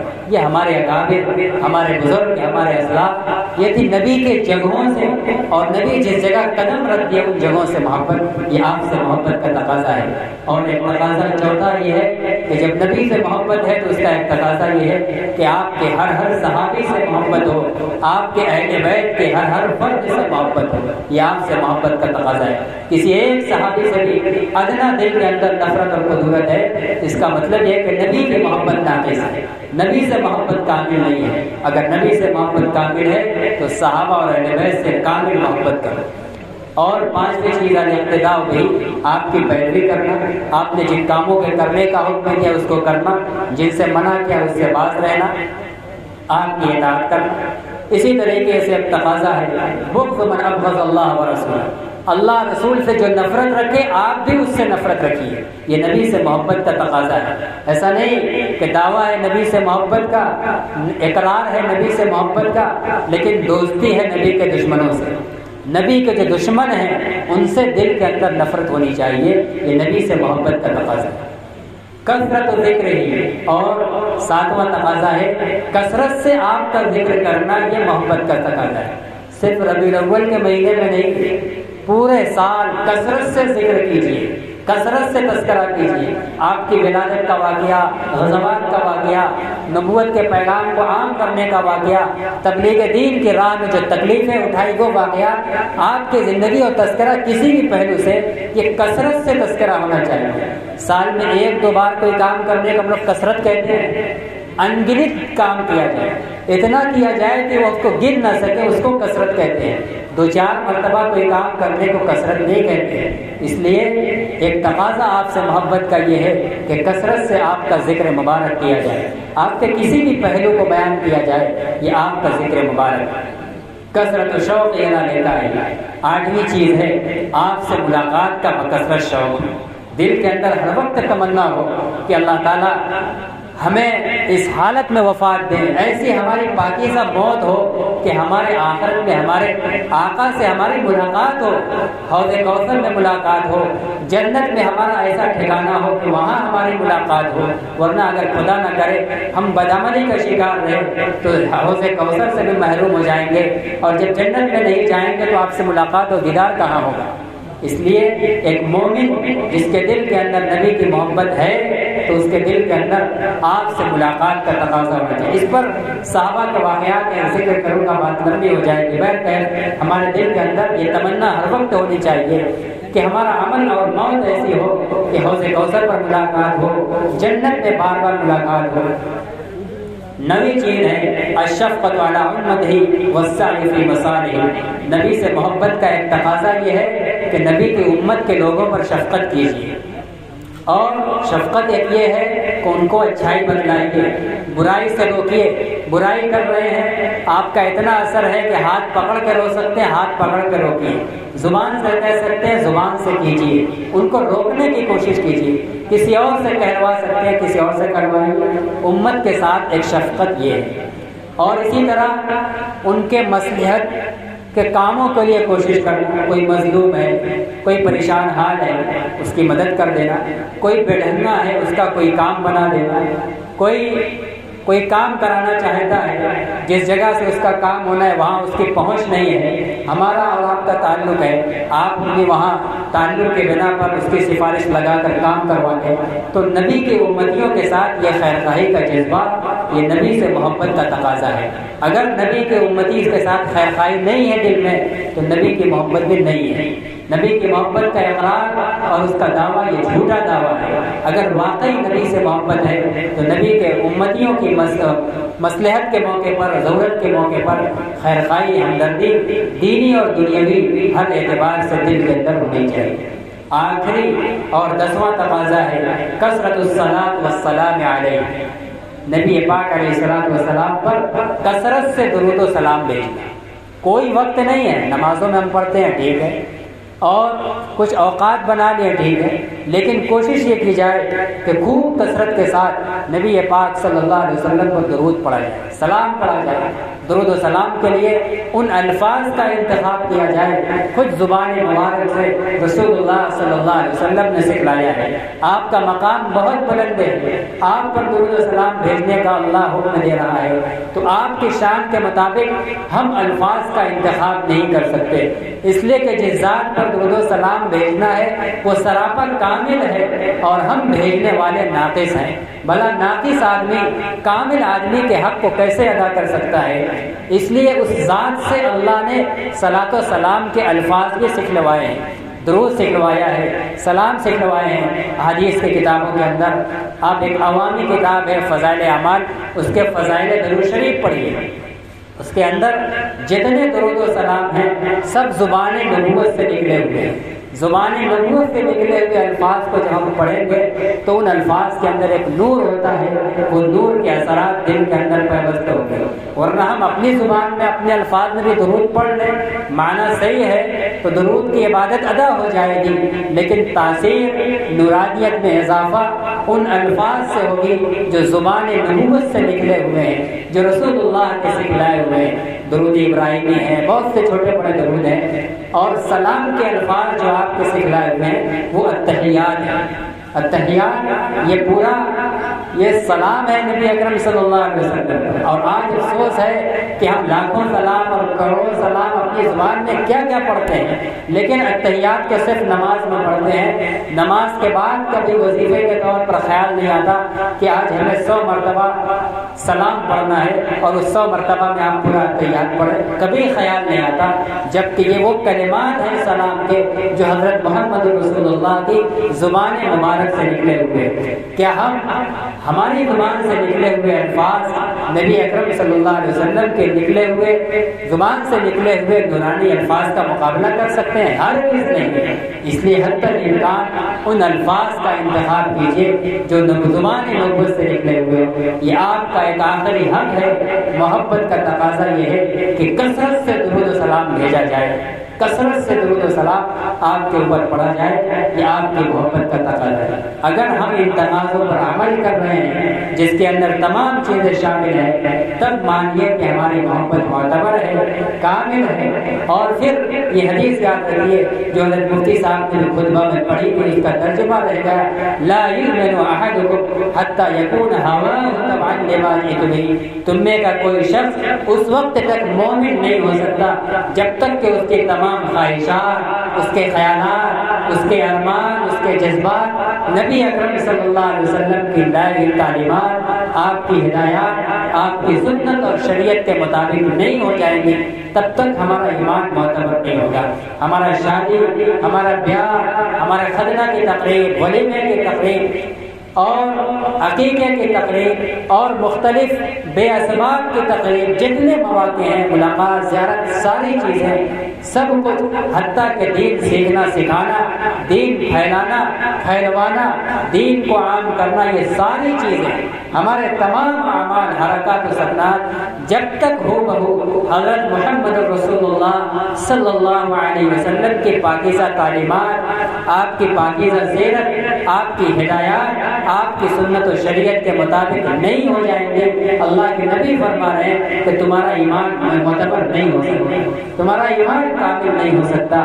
اللہ تعالیٰ نے بھی قرآن کے اندر کہا ہے، قُلْ إِنْ كَانَ آبَاؤُكُمْ وَأَبْنَاؤُكُمْ وَإِخْوَانُكُمْ وَأَزْوَاجُكُمْ وَعَشِيرَتُكُمْ وَأَمْوَالٌ اقْتَرَفْتُمُوهَا وَتِجَارَةٌ تَخْشَوْنَ كَسَادَهَا أَحَبَّ إِلَيْكُم مِّنَ اللَّهِ وَرَسُولِهِ وَجِهَادٍ فِي سَبِيلِهِ فَتَرَبَّصُوا حَتَّىٰ يَأْتِيَ اللَّهُ بِأَمْرِهِ۔ اے نبی، آپ لوگوں سے کہیے کہ اگر تمہارے باپ، تمہاری اولاد، تمہارے بھائی، تمہاری بیویاں اور شوہر، تمہارے رشتہ دار اور تمہارے وہ مال جس کو تم نے کما کر تجوریوں میں گن رکھا ہے، بینک میں جمع کر رکھا ہے، اور تمہارا وہ بزنس، تمہاری وہ تجارت جس میں ہر وقت تمہیں مننا پڑنے کا خطرہ لگا رہتا ہے، اگر یہ تمام چیزیں تمہاری نگاہ میں اللہ اور اس کے رسول سے زیادہ محبت محبوب ہیں، ان کی محبت اللہ اور اس کے رسول کی محبت سے اور اللہ کے راستے میں کوشش کرنے سے، اللہ کی عبادت کے لیے محنت کرنے سے، دین کی راہ میں دین سیکھنے سکھانے پھیلنے پھیلانے میں کوشش کرنے کے کام سے، ان تمام چیزوں سے اگر تمہارے ان رشتہ داروں کی، تمہارے مال اور تجارت کی محبت زیادہ ہے، فتربصوا، تو اب تم انتظار کرو۔ کس چیز کا انتظار کرو؟ اللہ کے قہر کا، عذاب کا، ذلت کا، مسکنت کا، حتی یأتی اللہ بأمرہ، اللہ کے فیصلے کا انتظار کرو۔ جب ان تمام عزیز و اقارب اور سامان کی محبت اللہ اور رسول اللہ اور ان کے دین کے لیے محنت کرنے سے زیادہ ہو گئی ہے، تو اب یہ قوم دنیا کے اندر غالب نہیں ہو سکتی۔ اللہ نے کہا ہے کہ انتظار کرو۔ کس چیز کا؟ اللہ نے کوئی ایک چیز متعین نہیں کیا کہ خالی ظالم بادشاہ آ جائے گی یا ذلت آ جائے گی، کیسی کیسی اذیت آئے گی، کیسا کیسا عذاب آئے گا، اللہ نے کوئی ایک متعین نہیں کیا ہے۔ بس اللہ کی پکڑ کا، گرفت کا، اللہ کی طرف سے سرزنش کا، اب انتظار کرو، کچھ آئے گا۔ آج ہم سب لوگ اس آیت کی روشنی میں اپنے عزیز و اقارب، اولاد، بیویاں، شوہر، مال و جائیداد کی محبت، اللہ معاف کرے، دل پر ہاتھ رکھ کر کہیں، ہم سب کے دل کے اندر اللہ رسول سے زیادہ ان چیزوں کی محبت ہے، جس کا نتیجہ یہ ہے اللہ نے جس چیز کو انتظار کرنے کی دھمکی دی تھی وہ ساری چیزیں ہمارے اوپر ہیں، ساری چیزیں ہمارے اوپر ہیں۔ ظلم بھی ڈھایا جا رہا ہے، پریشانیاں بھی ہیں، بیماریاں بھی ہیں، ذلت بھی ہے، اور 2500 کروڑ کی آبادی والے ملک میں بے حیثیت ہو کر زندگی جی رہے ہیں. کیوں؟ اس لیے کہ اللہ رسول کے مقابلے میں ان دنیاوی ساز و سامان کی محبت غالب ہو گئی ہے. اور حضرت عمر کا یہ جملہ یاد کیجیے، نحن كنا اذل القوم. حضرت عمر فرماتے ہیں کہ ہم لوگ اللہ کے نبی کی بعثت سے دنیا کے ذلیل ترین لوگ تھے، ہمارا کوئی مقام نہیں تھا، کوئی حیثیت نہیں تھی. فَأَعَزَّنَا اللَّهُ بِالْإِسْلَامِ، پھر اللہ نے اسلام کے ذریعے سے ہم کو دنیا میں سب سے معزز بنا دیا. جب صحابہ نے اسلام کو قبول کیا تو اس دنیا میں اس کائنات پر نبی کے بعد سب سے زیادہ معزز بن کر ابھرے.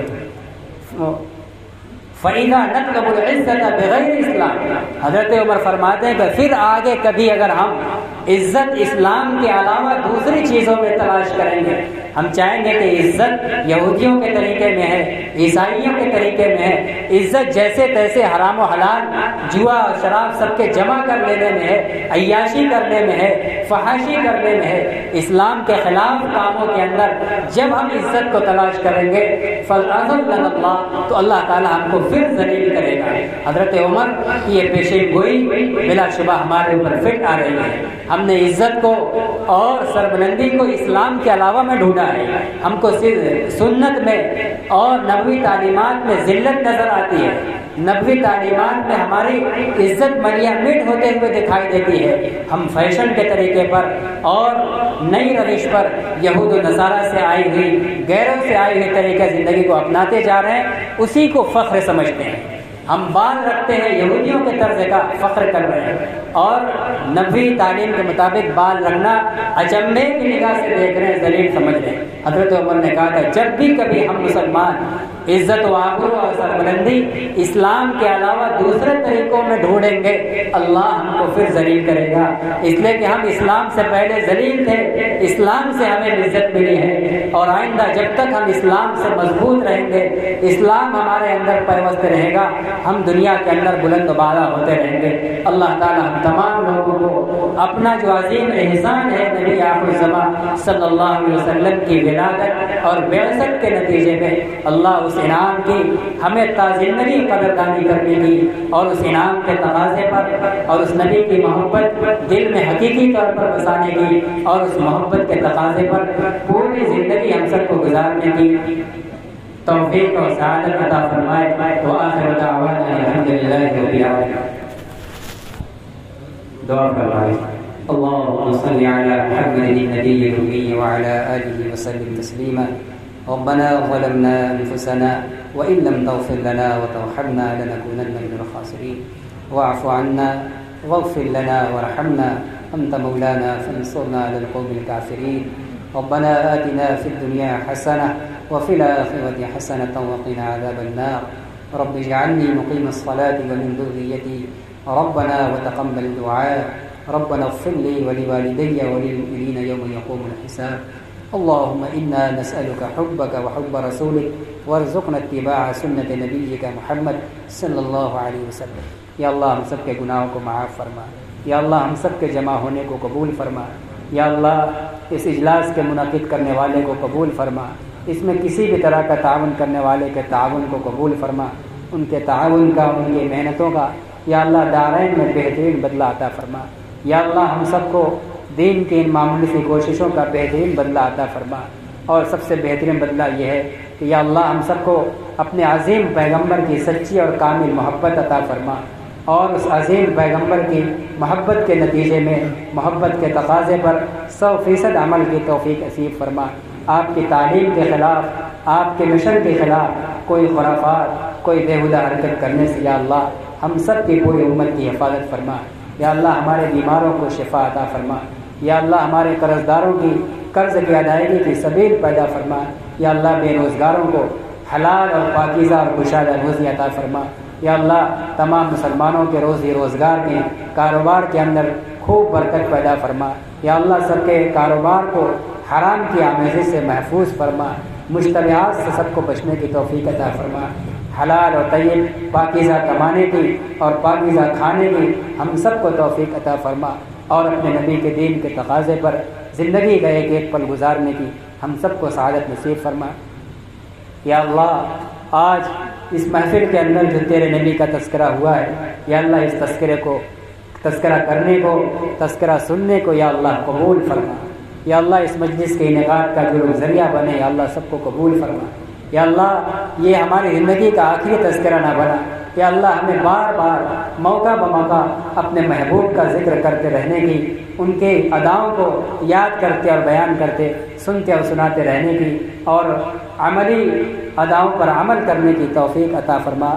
وصلی اللہ تعالی علی خیر خلقہ سیدنا و نبینا و مولانا محمد وعلی آلہ واصحابہ واہل بیتہ اجمعین برحمتک یا ارحم الراحمین۔